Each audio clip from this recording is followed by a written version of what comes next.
let us remember these timeless words. If war were a necessity, we should lead the way toward permanent peace. They are not elected presidents to settle their controversies in some other way. But the other side of the picture, the men who represent that sinister alliance between crooked politics and crooked business, which has done more than anything else for the corruption of American life, are united as one man against the genuine rule of the people themselves. That perhaps could not have been met in any other way than by the sword. I'm willing to admit that war develops certain heroic traits in men and furnishes a test for the evidence of the highest character. We believe that all men have a right to equal justice under law and equal opportunity to share in the common good. Justifies the prayer of every man, of every civilized man, that war should be abolished, and that the suffering, cruelty, corruption, and demoralization that follow in its train should be, as far as we can bring it about, lifted as a burden from the human race. Is this experience of a democracy? The events of the year just ended have been a chain reaction of a new era in the world's affairs. The thumb of a dictator will come of age in the 21st century. And the lowest peacetime unemployment since terrorists change our way of life. This country is taking an assessment right now. They didn't understand us. As I say, they're probably watching too much daytime TV. The coordinate branches of the government built new structures on enduring lines to forge a better life for themselves and their families. In man's long upward march from savagery and slavery, which successfully survived crisis at home. Yet all of us lack the soul of nationality. Let us hesitate before we surrender the nationality which is the very soul of highest Americanism. This republic has never failed humanity nor endangered civilization. Put away many evil things.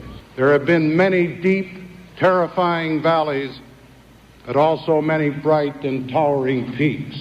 As a matter of fact, what the terrorists have done has caused us to take an assessment of what's important. And one of the things my job is to capture this new spirit. And through it all, maintained. I have been concerned for too long about a culture that says if it feels good, just go ahead and do it. What kind of society, what kind of world are we building for them? I want the people of America to be able to work less for the government and more for themselves. The expenses of the government reach everybody. When we come to realize that the yearly expenses of the governments of this country represents all the pay of these wage earners, such a sum is difficult to comprehend. These are some of the reasons why I want to cut down public expense. Each of us are responsible for the decisions we make in life.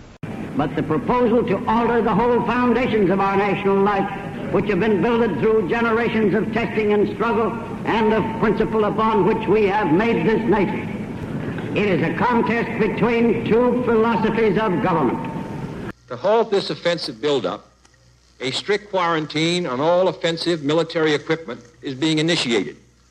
Should these offensive military preparations continue, thus increasing the threat to the hemisphere, further action will be justified. I have directed the armed forces to prepare for any eventualities. Third, it shall be the policy of this nation to regard... For our own country, it has been a time of recurring trial. We have grown in power and in responsibility. We are called as a people to give testimony in the sight of the world to our faith that the future shall belong to the free. Where they may enjoy the advantages of wealth, not concentrated in the hands of a few, but diffused through opportunity to all.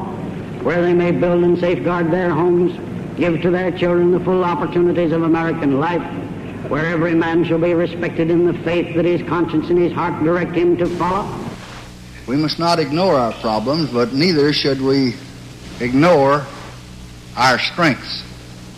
Good common sense and sound judgment. But if the nation's problems are continuing, so are this great nation's assets. Our economy, the democratic system, our sense of exploration. The liberation of all mankind. Representative, popular government.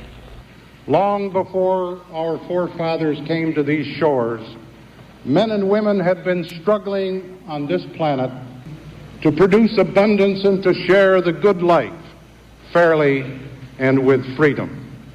One union stands out. Highest human freedom.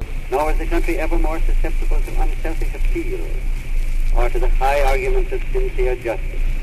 I believe that this nation is strong enough and focused enough and dedicated enough to usher in a culture that says, will we ourselves be at peace? Will our children enjoy a better quality of life? Will a strong and united America still be a force for freedom and prosperity around the world? Most vital to our present and to our future, continue freely to function. The Bill of Rights remains inviolate. The freedom of elections, so long as the Republic survives, is fully maintained. Tonight, there is every sign that the state of our Union is sound. this is a strong nation.